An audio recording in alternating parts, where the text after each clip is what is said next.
خطبہ جمعۃ المبارک میں جس موضوع کے حوالے سے کچھ باتیں آپ کے ہاں گوش گزار کرنی ہے، اس کا تعلق ہماری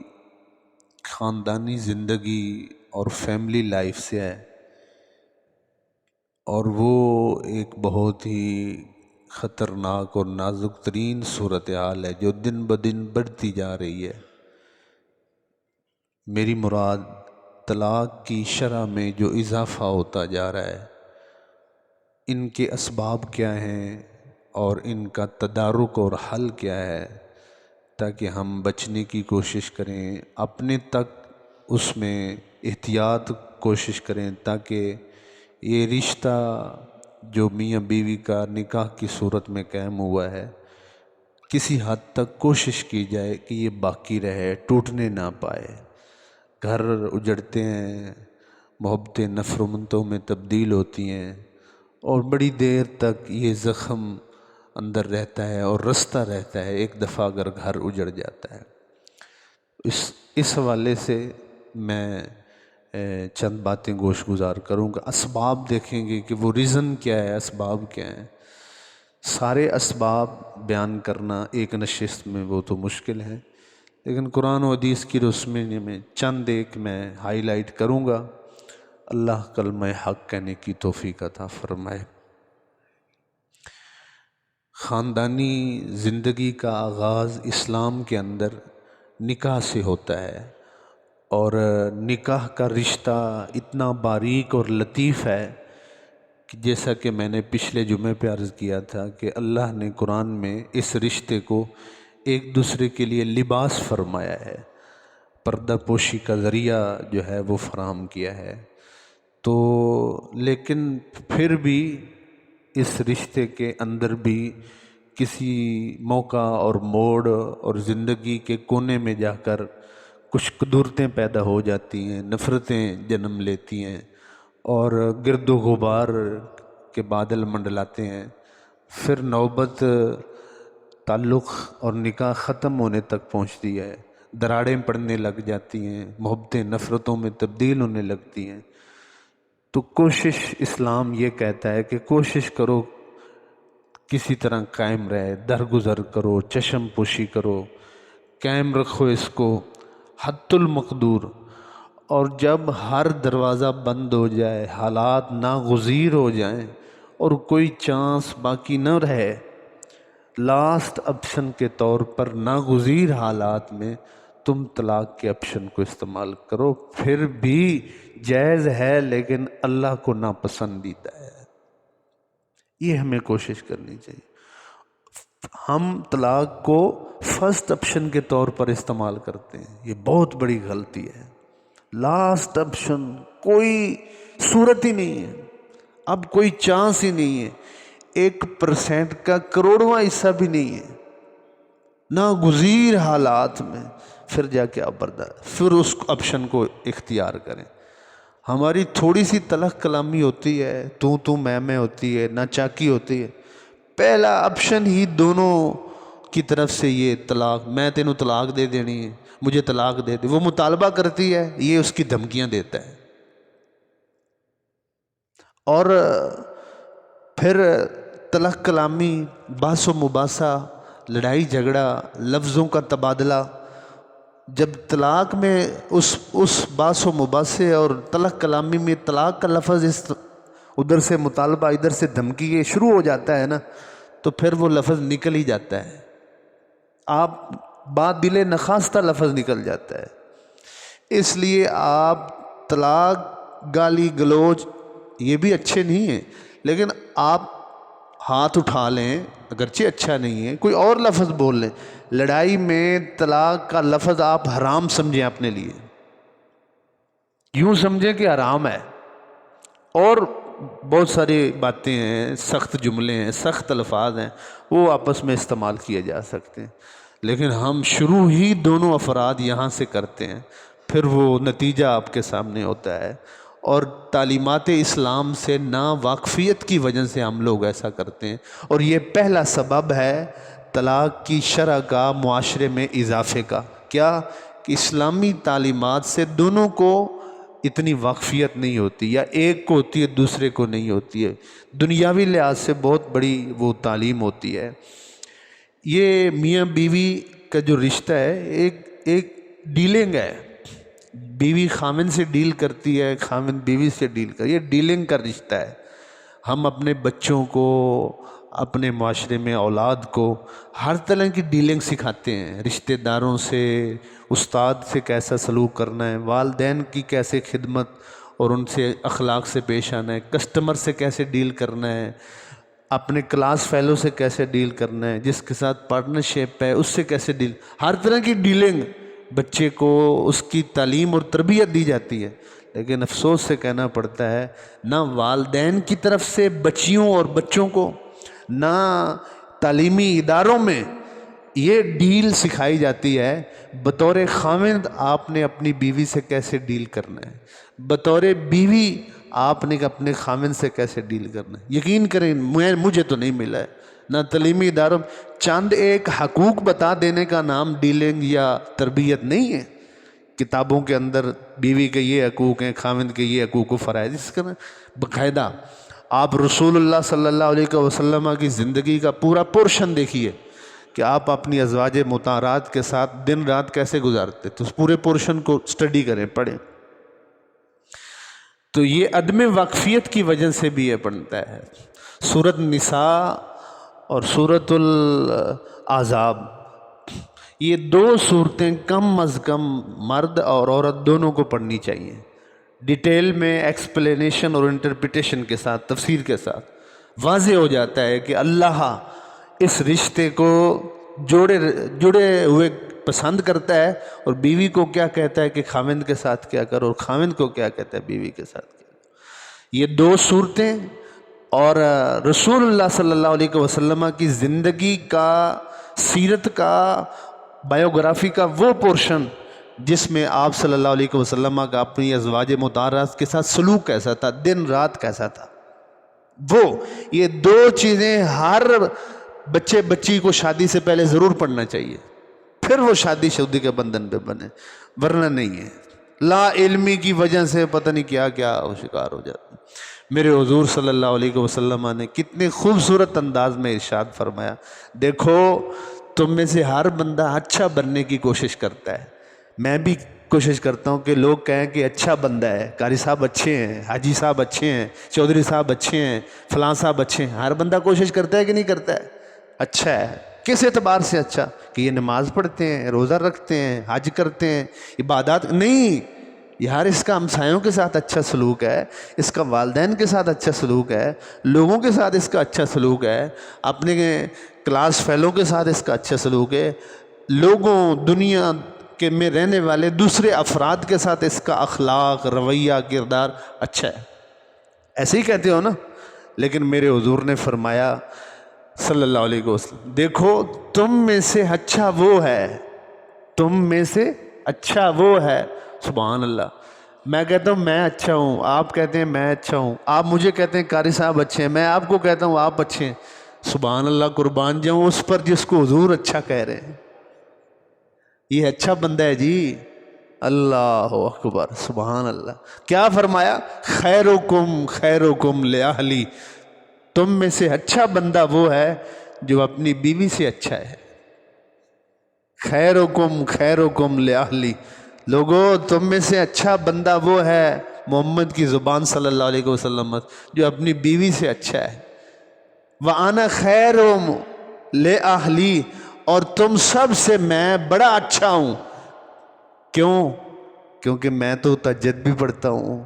کیونکہ میں تو نبی ہوں، وہ تو شان ہی اوپر ہے نا، کیونکہ میں تو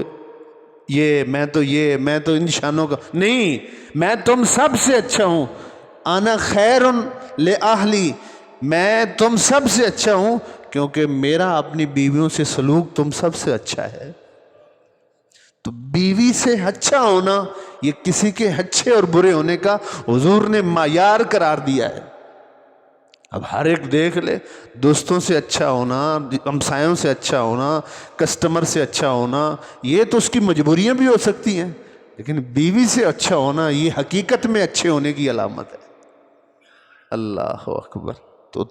پہلا سبب اسلامی تعلیمات سے واقفیت ہمارے معاشرے میں بچے بچیوں کو نہیں ہوتی، اس وجہ سے نوبت طلاق تک پہنچ جاتی ہے اور رشتے ٹوٹ جاتے ہیں۔ دوسرا سبب طلاق کی شرح کا معاشرے میں اضافے کا، سوشل میڈیا کا غیر ضروری اور بہت زیادہ حد سے زیادہ استعمال، یہ فیملی لائف میں بہت دراڑیں پیدا کرتا ہے، بہت محبتوں کو نفرتوں میں تبدیل کرتا ہے۔ ایک خاوند ہے، وہ روزی روٹی اور کاروبار کمائی کے معاملات میں مصروف ہوتا ہے، لیکن جب وہاں سے اس کو فرصت ملتی ہے اور گھر میں آتا ہے بیوی بچوں کے ہاں، تو وہاں پر بھی اس کے ہاتھ میں موبائل ہی ہوتا ہے، کبھی کچھ کبھی کچھ کبھی کچھ۔ حالانکہ بیوی خواہاں ہوتی ہے، چاہ رہی ہوتی ہے، تمنا کر رہی ہوتی ہے، اس کو کوئی اعتراض نہیں ہے کہ آپ بیر اپنا کمائی کاروبار میں مصروف تھے، بٹ جب گھر میں تشریف لائے اب پھر اسی موبائل میں اسی سوشل میڈیا میں لگے ہوئے ہیں۔ اب وہ چاہ رہی ہوتی ہے، تمنا کر رہی ہوتی کہ آپ اسے ٹائم دیں، اس سے بات کریں، اس سے مشاورت کریں، اس کی رائے لیں، اس سے باتیں کریں، وہ اس بات کا تقاضا کرتی ہے، اس کے دل میں تمنا ہوتی ہے، لیکن نہیں، ایک گھر کی چھت کے اندر بچے اپنے موبائل اور میڈیا کے جو ڈیوائسز ہیں ان میں یوز کر رہے ہوتے ہیں، بیوی اپنا، باپ اپنا، ایک گھر کی چھت کے نیچے کٹھے بیٹھے جو بچے اولاد اور بیوی بچے ہوتے ہیں کٹھے بیٹھے ہوتے ہیں جسمانی طور پر، لیکن روحانی طور پر، ذہنی طور پر، مینٹلی طور پر وہ کٹھے نہیں ہوتے، کوئی دنیا کے اس کونے میں بیٹھا ہے، کوئی دنیا کے اس کونے میں بیٹھا ہے۔ اس طرح کی جو سوشل میڈیا کے استعمال، موبائل اور گھر میں ان چیزوں میں غیر ضروری طور پر جو استعمال ہے، اس میں وہ وقت نہیں دے پاتا ہے، وہ بھی پھر طلاق تک نوبت جو ہے وہ جا پہنچتی ہے، اور پھر ان رستوں سے برائی کے رستے کھلتے ہیں، گناہ کی نحوستیں گھر میں آتی ہیں، اور نظر کا آوارہ ہونا اس کی عادت پڑتی ہے، اور نظر کی آوارگی جتنا اس رشتے میں رکھنا اور تفرقہ ڈالتی ہے، اتنا کوئی چیز اور اس کا ریزن نہیں بنتی ہے۔ اس لیے آپ دیکھیں کتنا حکم ہے شرع کا، حدیث پاک میں آیا، قرآن پاک میں فرمایا گیا کہ مردوں کو کہ تم اپنی نظروں کو جھکا کے رکھو، عورتوں کو فرمایا گیا تم اپنی نظروں کو جھکا کے رکھو، کہ سورۃ احزاب میں اللہ نے فرمایا یہ نظروں کو جھکا کے رکھنے کا جو حکم دیا گیا، نظروں کی حفاظت کا جو اللہ نے قرآن میں حکم دیا، اس کے اندر بہت ساری حکمتیں ہیں اور اس کی بیک گراؤنڈ بہت بڑا فلسفہ ہے۔ اس میں سے ایک چھوٹا سا آپ دیکھیں جو کتنا بڑا ہے، جب نظر آوارہ ہوتی ہے ایک شادی شدہ فرد کی، چاہے وہ میل ہے یا وہ فیمیل ہے، تو یہ اللہ نے ایک نظام کائنات بنایا ہے، رنگ رنگ کی مخلوق اللہ نے پیدا فرمائی ہے، ایک دوسرے سے بڑھ کر خوبصورت، ایک سے دوسرے سے بڑھ کر بدصورت، ہر طرح کی رنگ برنگی دنیا ہے۔ ایک خاوند کو بھلے اس کی پسندیدہ بیوی ہی کیوں نہ ملی ہو اور کتنی ہی خوبصورت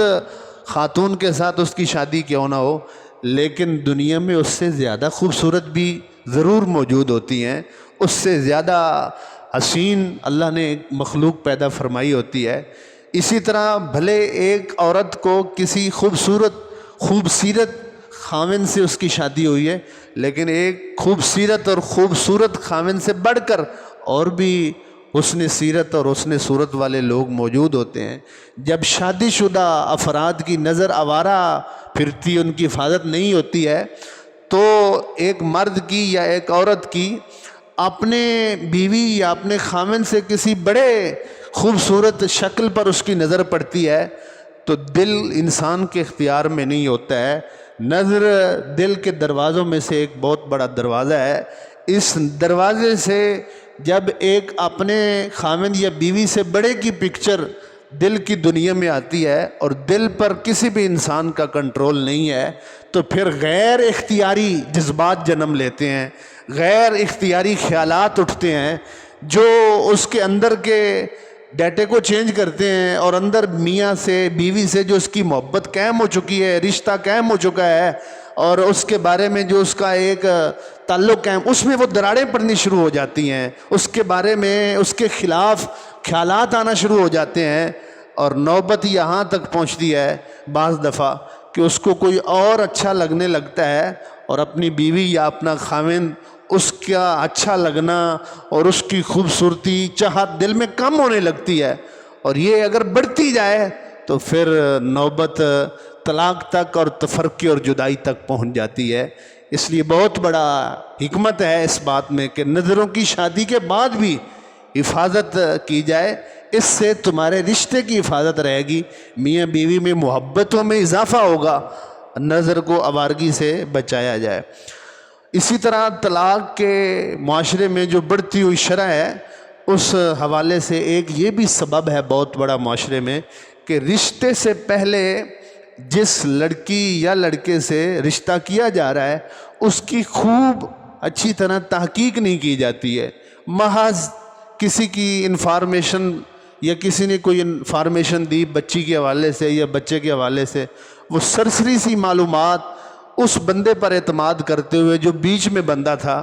نہ اس پر اعتماد کر کے شادی کر لی جاتی ہے، لیکن بعد میں کچھ اور معاملات نکلتے ہیں، ریئلٹی کچھ اور ہوتی ہے، انفیکٹ میٹرز کچھ اور ہوتے ہیں، پھر وہ بندہ طلاق کے سوا کوئی آپشن استعمال ہی نہیں کرتا ہے۔ اس لیے اسلام یہ اس کا حل بتاتا ہے کہ رشتے سے پہلے چاہے بچی کا ہے چاہے بچے کا ہے، جس سے کرنے جا رہے ہو اس کی خوب تحقیق کر لو، اس کے بارے میں معلومات لے لو، اچھی طرح چھان پھٹک کر لو، پھر جا کر اس رشتے کو طے کیا جائے۔ یہاں تک آپ اس کے بارے میں بچے کے بارے میں یہ معلوم کرتے ہیں نا بعض دفعہ اس کی تعلیم کیسی ہے، اس کا اخلاق کیسا ہے، اس کا کاروبار کیسا ہے، دنیاوی اس کا لیول کیسا ہے، ہر طرح کی معلومات لیتے ہیں۔ یہ معلومات لیتے ہوئے ہمیں کسی قسم کی کوئی ہچکچاہٹ نہیں ہوتی، کوئی شرمساری نہیں ہوتی۔ شرم کا پہلو یہ آتا ہے کہ لڑکا اس لڑکی کو دیکھ لے، فزیکلی اس کا چہرہ دیکھ لے، اور لڑکی لڑکے کو دیکھ لے، اس کی ایک نظر، اس میں شرم محسوس ہوتی ہے۔ اسلام نے یہ پوائنٹ بھی پسند فرمایا، باقی تو باقی رہے، جہاں پر کسی انسان کو تحقیق رشتے سے پہلے تحقیق کے دوران شرم اور عار محسوس ہوتی ہے، اسلام پسند کرتا ہے کہ ایک نظر خاوند بیوی کو دیکھ لے اور بیوی خاوند کو دیکھ لے شادی سے پہلے، لڑکا لڑکی ایک دوسرے کو دیکھ لے۔ سورۃ النساء میں اللہ تعالیٰ ارشاد فرماتا ہے فَإِن طِبْتُمْ، نکاح کرنے والے جوڑے کو اللہ حکم دے رہا ہے دیکھو تم ان سے نکاح کرو جو تمہیں پسند ہے، اور پسند نظر کا بھی ہے جس کو آپ خوبصورت کہتے ہیں، اور پسند سیرت کا بھی ہے جس کو آپ خوب سیرت کہتے ہیں۔ ایک حدیث میں بڑے پیارے انداز میں حضور نے اس آیت کی تشریح فرمائی اور مسئلہ سمجھایا۔ مغیرہ بن شعبہ رضی اللہ تعالیٰ عنہ صحابی رسول حضور کے پاس آئے صلی اللہ علیہ وسلم کے پاس، کہنے لگے یا رسول اللہ میں فلاں خاندان کی فلاں خاتون سے شادی کرنے کا خواہاں ہوں اور ہماری بات چل رہی ہے، تو میرے حضور نے فرمایا کیا آپ نے اس کو دیکھا ہے؟ آپ نے اس کو ایک نظر دیکھا ہے؟ کہا یا رسول اللہ دیکھا تو نہیں ہے۔ اب ہم اندازہ لگائیں اس زمانے کے لوگ، خیر جس کو حضور فرماتے ہیں خیر القرون کرنی، سارے زمانوں میں بہترین زمانہ وہ میرا زمانہ ہے۔ زمانہ در و دیوار کا نام تو نہیں ہے، چاند سورج کا نام زمانہ تو نہیں، زمانے سے مراد زمانے والے، ساری کائنات میں بہترین لوگ اور بہترین زمانے والے وہ لوگ ہیں جس زمانے میں میں رہ رہا ہوں۔ اب حضور کے زمانے کے لوگ، پھر حضور کے سایہ نبوت اور رحمت میں تربیت پانے والے لوگ، ان کی کیا ہی اخلاق کا عالم ہوگا۔ پھر بھی حضور فرمایا نہیں ایک نظر دیکھ لو، اذهب فانظر الیہا فانہ اجدر ان یودم بینکما او کما قال۔ آپ نے فرمایا نہیں، جاؤ ایک نظر جا کر دیکھو، کیونکہ شادی سے پہلے ایک نظر دیکھنا شادی کے بعد تمہارے درمیان محبت میں اضافے کا سبب بنتا ہے۔ یہ حضور کا فرمان ہے۔ آپ بھی اس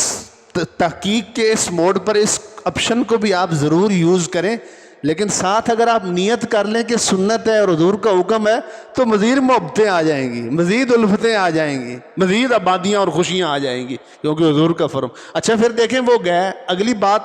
دلچسپ، مغیرہ بن شعبہ رضی اللہ تعالیٰ عنہ اس اپنی فیملی کے ساتھ اس گھر میں گئے صرف حضور کے اس فرمان کی وجہ سے ایک نظر دیکھنے کے لیے۔ تو جب اس گھر میں گئے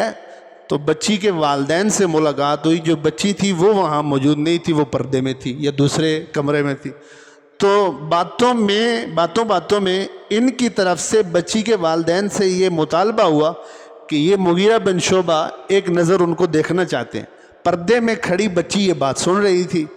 والدین کی طرف سے اس کو ڈینائی کیا گیا۔ انہوں نے بچی کو دیکھنے سے اپنی عزت، غیرت اور شرم کے باعث کہا نہیں، ہمارے ہاں ایسا رواج نہیں ہے بچی کو شادی سے پہلے دیکھنا، اگرچہ جائز ہے لیکن ایک شرم اور عار کے طور پر انہوں نے اس سے انکار کر دیا۔ جب ان کی طرف سے ایک نظر دیکھنے کا انکار ہوا تو مغیرہ بن شعبہ رضی اللہ تعالیٰ عنہ نے عرض کی، مجھے حضور نے حکم دے کر بھیجا ہے کہ ایک نظر جا کے دیکھ کے آؤ۔ سبحان اللہ، سبحان اللہ۔ تو جب یہ فرمان آپ نے بچی کے والدین کو سنایا وہ خاموش ہو گئے، جواب نہیں آیا، دیکھیں یا نہ دیکھیں، ٹھیک اجازت ہے یا نہیں، وہ خاموش ہو گئے۔ لیکن سبحان اللہ، سبحان اللہ، پردے میں کھڑی بچی کی طرف سے آواز آئی، حدیث صحیح میں آتا ہے، پردے میں کھڑی بچی کی طرف سے آواز آئی والدین سے درخواست کے طور پر کہ اگر حضور نے حکم دیا ہے تو پھر دنیا کا کوئی رشتہ مجھے اس کو دیکھنے سے نہیں روک سکتا ہے۔ سبحان سبحان اللہ۔ تو خوب تحقیق کر لینی چاہیے، بہت سارے رشتے دیکھے، بڑی خوشیوں سے رشتے ہوتے ہیں لیکن بعد میں پتہ چلتا ہے بچی کے والے سے جو بتایا گیا تھا ویسا نہیں تھا۔ تو پہلے سے اچھی تحقیق کر لی جائے تو نوبت یہاں تک نہیں پہنچتی ہے۔ ایک اور سبب ہے معاشرے میں طلاق کے مسلسل اضافے کا کہ غیر ضروری میاں بیوی کے درمیان، خاندان کے افراد کے درمیان غیر ضروری بلا وجہ شکوک و شبہات جنم لینا شروع ہو جاتے ہیں، بدگمانی اور برے خیالات بیوی خاوند کے بارے میں، خاوند بیوی کے بارے میں خواہ مخواہ کے، بغیر ثبوت کے، بغیر کسی تحقیق کے، بغیر کسی دلیل کے، بغیر کسی بہت بڑے وجہ کے وہ اس کے بارے میں بدگمانی کرتی رہتی ہے، وہ اس کے بارے میں بدگمانی کرتا رہتا ہے، اور خواہ مخواہ کے جو الزامات ہیں وہ ایک دوسرے کو دیتے رہتے ہیں، بد اعتمادی ایک دوسرے کے خلاف جو لفظوں میں اور ان کے بیہیو سے جو ہے وہ زہر ہوتی رہتی ہے، اور اس کا نتیجہ پھر طلاق تک جو ہے وہ پہنچ جاتا ہے۔ تو اللہ تعالیٰ نے قرآن میں سورۃ الحجرات میں ارشاد فرمایا ہے، یا ایھا الذین آمنوا اجتنبوا کثیرا من الظن، دیکھو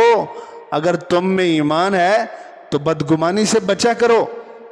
ان بعد الظن اسم، کیونکہ بہت ساری بدگمانیاں تو بہت بڑے گناہوں تک تمہیں لے کے پہنچ جاتی ہیں، اور اس سے بڑا گناہ کیا ہے کہ بدگمانی مسلسل بڑھتی رہے اور نوبت طلاق تک پہنچ جائے۔ اس سے بھی جو ہے وہ بچنے کی کوشش کرنی چاہیے۔ زیادہ تر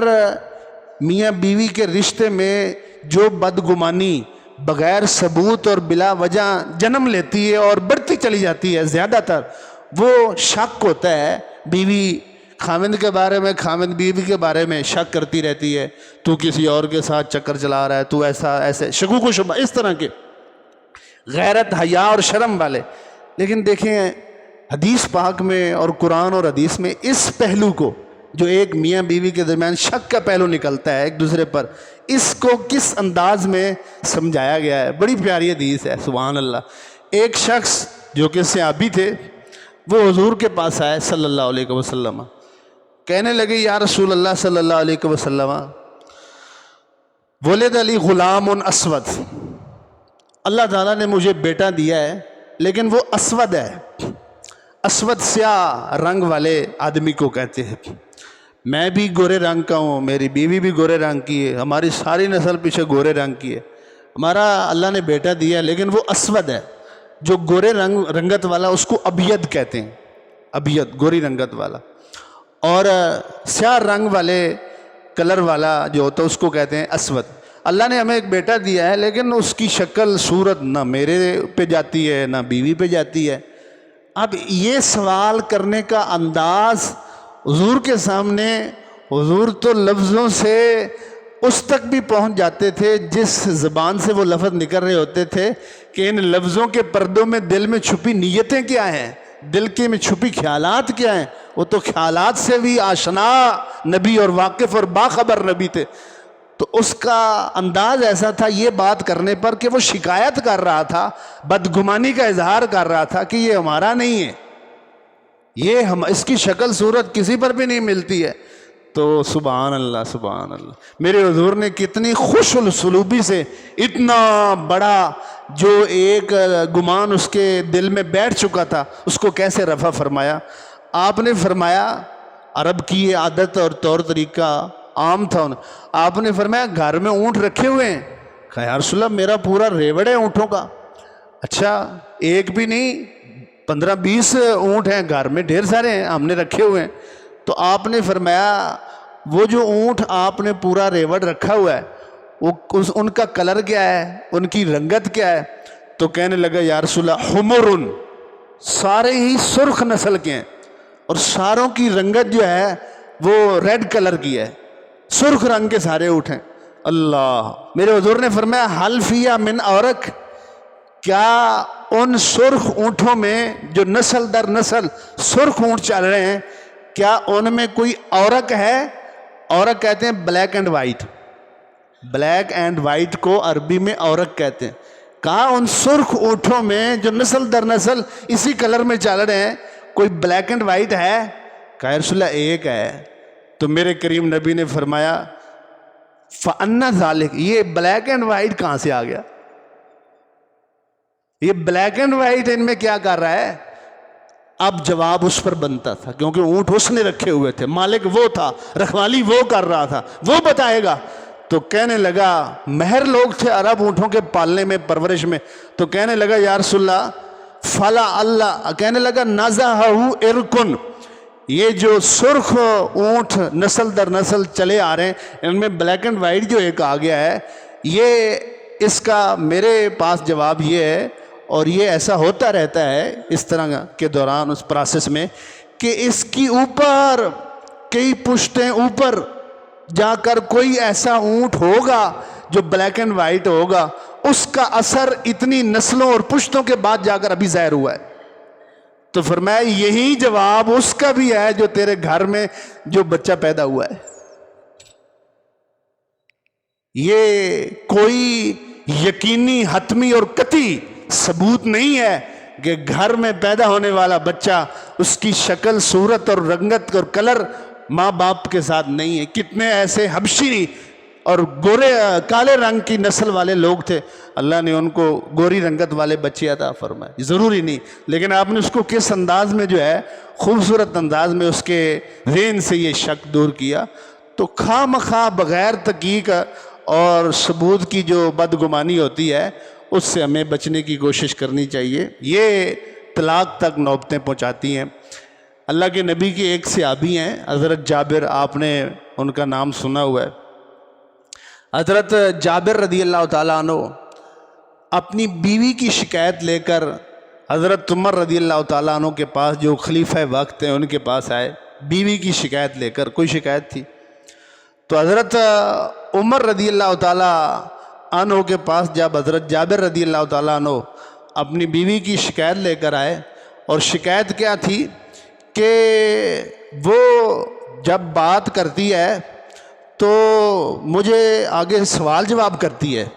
اور آگے سے بحث و مباحثہ کرتی ہے، اور میں یہ کہتا ہوں کہ تو میری بیوی ہو کے میرے آگے بولتی ہے، میں یہ اور تو میرے آگے بولتی ہے۔ یہ مجھے شکایت سن لی ہے نا، ہمارے گھروں میں بھی یہ شکایت ہے۔ تو اللہ کے حضرت عمر نے کیا جواب فرمایا، جس طرح کی شکایت تجھے اپنی بیوی سے ہے یہ شکایت تو مجھے بھی اپنی بیوی سے ہے۔ اب آپ لوگ ان لوگوں کے اخلاق لے کر آؤ، ہے کوئی آپ میں سے ان لوگوں کے اخلاق والا، ان لوگوں کے اچھے اخلاق جن کی تربیت و سایہ نبوت میں ہوئی ہے، وحی کے نور کے سائے میں ہوئی ہے، قرآن کے نزول میں ہوئی ہے، کہا جو شکایت آپ کر رہے ہیں یہ شکایت مجھے بھی اپنی بیوی سے، وہ آگے سے بات کرتی ہے۔ پھر آپ نے بات سنا دی اپنی بیوی کی، کہا میری ایک دفعہ اپنی بیوی سے بات ہو رہی تھی، حضرت عمر کہنے لگے باس و مباحثہ اور طلق کلامی، آگے سے سوال جواب، تو میں نے آگے سے کہا کہ تو میرے آگے بولتی ہے۔ حضرت عمر نے بیوی کو کہہ دیا تو میرے آگے سوال جواب کرتی ہے، میرے آگے بولتی ہے۔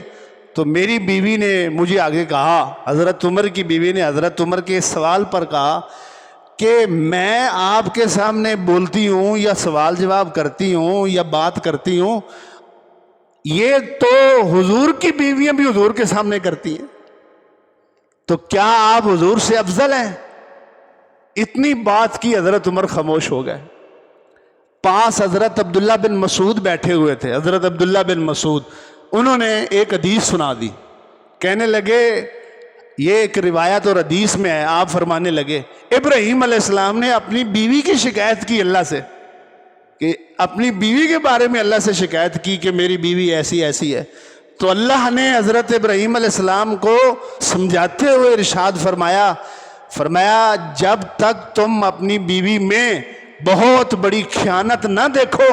تب تک چشم پوشی کرتے رہو، کیونکہ یہ ایک ٹیڑھی پسلی کی مانند ہے، اس کو سختی سے سیدھا کرو گے ٹوٹ جائے گی۔ میرے کریم نبی صلی اللہ علیہ وسلم نے فرمایا عورت تو شیشے کی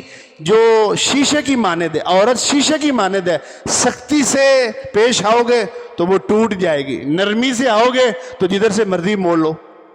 مڑتی جائے گی۔ آپ اور میں اس خاندانی جو لائف ہے، فیملی لائف ہے، اس کو نرمی سے، درگزر سے، چشم پوشی سے کوشش کریں، چلانے کی کوشش کریں، الا یہ کہ بہت بڑا کوئی بلنڈر مسٹیک یا خیانت یا بددیانتی شو نہ ہو، تب تک طلاق کی طرف نہ جائیں۔ اور تھوڑی سی بھی طلاق کلامی ہو، باس مباحثہ ہو تو لفظ طلاق استعمال نہ کریں۔ اور تھوڑی باتیں ہیں، سخت الفاظ ہیں جو آپ ایک دوسرے کو کہہ سکتے ہیں۔ آپ شروع ہی ہمارے گھروں میں طلاق کلامی، باس مباحثہ، لڑائی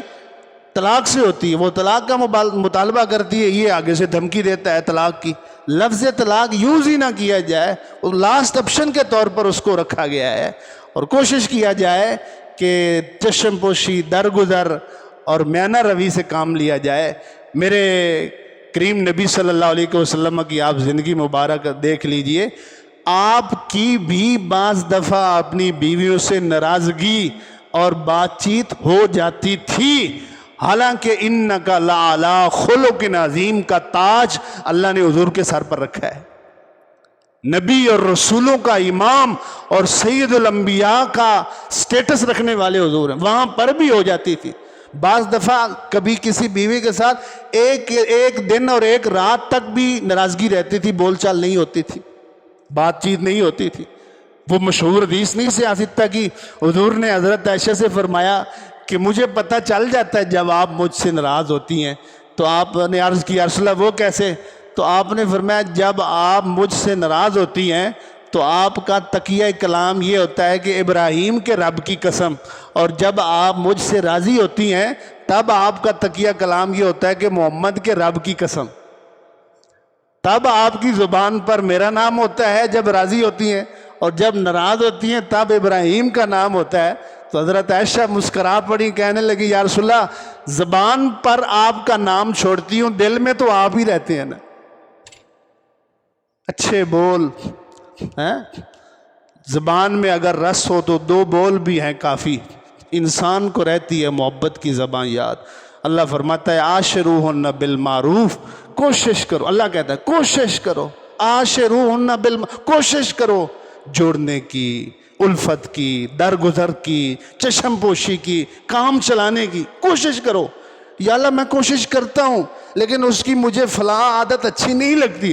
اللہ نے پھر سمجھا فَإِن كَرِهْتُمُوهُنَّ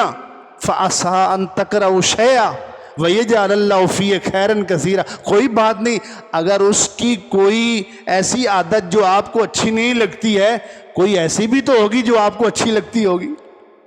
اللہ کہہ رہا ہے کوئی بات نہیں، اگر آپ کو ان کی کوئی عادت اچھی نہیں لگتی، اگنور کرو، درگزر کرو، کیا کوئی ایسی بھی تو ہوگی جو ان کو آپ کو اچھی لگتی ہوگی. ایک بندہ آیا حضرت عمر کے پاس اپنی بیوی کی شکایت لے کر. گھر میں حضرت عمر اور ان کی بیوی کی آپس میں کوئی بات چل رہی تھی. وہ دروازے پہ اس نے دستک دی اور دستک دینے کے بعد نوک کرنے کے بعد تھوڑی دیر وہاں کھڑا ہو گیا, ویٹ کر رہا تھا کہ حضرت عمر باہر تشریف لائیں. اس انتظار کے دوران گھر میں حضرت عمر اور ان کی بیوی کی جو آپس میں بات ہو رہی تھی اس کے کانوں میں پڑ گئی, اور اس نے کہا میں تو اپنی بیوی کی شکایت لے کر یہ تو اپنی بیوی کے ساتھ ہی لڑ رہے ہیں, میرا مسئلہ ہی نہ کہ کون سا حل کرنا ہے. تو وہ واپس چل پڑا. لیکن دستک پر حضرت عمر باہر تشریف لائے اور اس کو پیچھے سے بلایا, اور آپ نے فرمایا بھائی خیریت سی, کیا مسئلہ تھا, کیوں تشریف لائے تھے؟ کہنے لگا میں تو بیوی کی شکایت لے کر آیا تھا کہ آپ اس کو سمجھائیں, کچھ اس کی کچھ عادتیں ایسی ہیں. تو میں آپ کے معاملات اسی طرح دیکھ کر میں چلا گیا. میں نے کہا انہوں نے کیا سمجھانا ہے؟ تو آپ نے اس کو فرمایا, آنے والے شخص کو جو شکایت کنندہ تھا, آپ نے فرمایا ہمارے درمیان اس طرح کی باتیں کبھی کبھی ہو جاتی ہیں, لیکن میں اگنور کر دیتا ہوں اس کی خامیوں کو, اپنی بیوی کی خامیوں کو اگنور کر دیتا ہوں, اس کی خوبیوں کو سامنے رکھ کر. پھر آپ نے خود فرمایا میری بیوی میں ایک یہ بھی خوبی ہے کہ وہ مجھے گناہ سے بچاتی ہے اور دوزخ سے دور رکھتی ہے, کیونکہ اس کی وجہ سے میں حرام یعنی زنا سے بچا رہتا ہوں. وہ مجھے کھانا پکا کے دیتی ہے, میری خدمت کرتی ہے, میرے بچوں کی دیکھ بھال اور پرورش وہ کرتی ہے, یہ ہے اس کے اندر خوبیاں. وہ کہنے لگا یہ خوبیاں تو میری بیوی میں بھی ہیں. تو فرمایا یہی تو پھر میں آپ کو سمجھانا چاہتا ہوں, اللہ بھی یہی کہنا چاہتا ہے, حضور بھی یہی فرمانا چاہتے ہیں. اگر اس میں کوئی ایسی عادت ہے جو آپ کو اچھی نہیں لگتی ہے تو کوئی تو ایسی ہوگی جو آپ کو اچھی لگتی ہے, اس کو سامنے رکھ کے اگنور کر دیا کریں, کوشش کیا کریں درگزر اور سمجھانے کی. اللہ حضور کی سیرت کا صدقہ اور اپنے پاک کلام کی تفہیم کا صدقہ ہمارے گھروں میں امن نصیب فرمائے, اور میاں بیوی اور نکاح کے ان رشتوں کو اللہ تعالیٰ ٹوٹنے سے بچائے, اور ہمیشہ الفتوں اور محبتوں کا جام جو ہے وہ نصیب فرمائے.